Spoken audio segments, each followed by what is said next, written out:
Une méditation tirée du livre Maranatha, Le Seigneur vient d'Ellen White. 1er octobre, la résurrection spéciale des injustes. Voici, il vient avec les nuées, et tout œil le verra, et ceux qui l'ont percé, et toutes les tribus de la terre se lamenteront à cause de lui. Oui, Amen. Apocalypse 1, verset 7.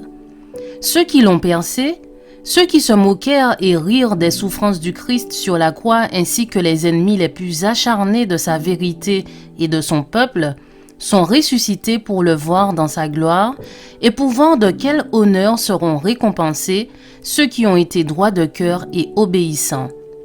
Alors Caïphe, levant vers le ciel la main droite, s'adressa à Jésus, à son procès, avec la plus grande solennité. Je t'adjure par le Dieu vivant de nous dire si tu es le Christ, le Fils de Dieu. Toutes les oreilles étaient tendues et tous les yeux étaient fixés sur son visage tandis qu'il répondait « Tu l'as dit ». Une lumière céleste parut éclairer sa figure lorsqu'il ajouta « De plus, je vous le déclare, vous verrez désormais le Fils de l'homme assis à la droite de la puissance de Dieu et venant sur les nuées des cieux. » Un instant, la divinité du Christ éclata à travers l'apparence de son humanité. Le souverain sacrificateur trembla devant le regard pénétrant du Sauveur. Il se crut devant le juge éternel, dont le regard qui voit toutes choses lisait dans son âme, faisant jaillir à la lumière des mystères qu'il supposait ensevelis éternellement avec les morts. Mais bientôt cette scène effroyable s'effaça de son esprit.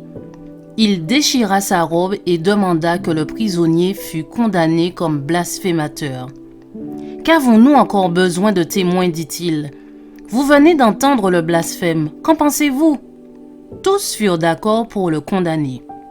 Voilà comment les conducteurs d'Israël firent leur choix. Leur décision fut enregistrée dans le livre que Jean entrevit, en vision, dans la main de celui qui était assis sur le trône. Livre que personne ne pouvait ouvrir.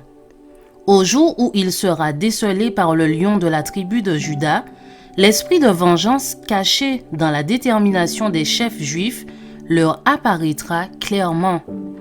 Quand Christ viendra pour la seconde fois, ils ne le verront pas comme un prisonnier entouré par une populace. Ils le verront en tant que roi céleste. Alors les sacrificateurs et les gouverneurs se souviendront clairement de la scène dans la salle du tribunal. Chaque circonstance apparaîtra devant eux comme si elle était écrite en lettres de feu. Je vous souhaite une excellente journée, que Dieu vous bénisse.